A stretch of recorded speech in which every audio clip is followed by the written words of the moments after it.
And right now we will be continuing with more for loop function. So far we have learned how we can iterate over a list that contains multiple items.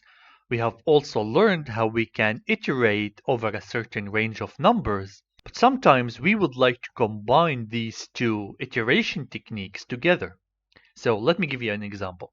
Let's say that I have a list of cars and I have the brands of multiple cars. Let's say BMW, Hyundai, Toyota, and let's say Jaguar, etc.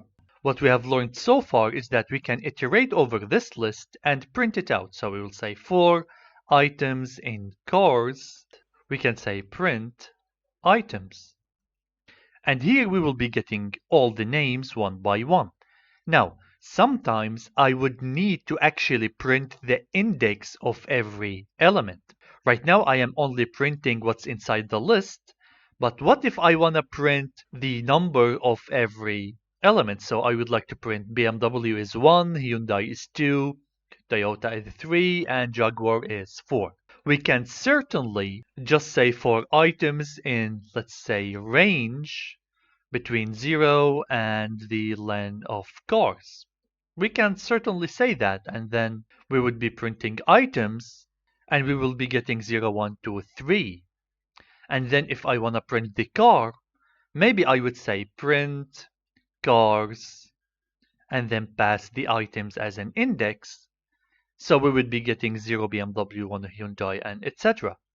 But Python supports a different method, and you will see it in any professional Python code, which is, we will be saying here, for I and items in, and then we would say enumerate cars.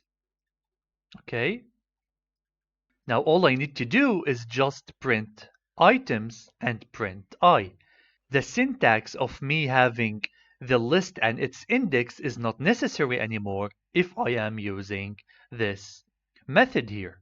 Okay, so here, if I just print the item and the I will be getting BMW 0, Hyundai 1, Toyota 2, Jaguar 3. See what's happening? Let us arrange them in a better way. So here I would say I and then the items.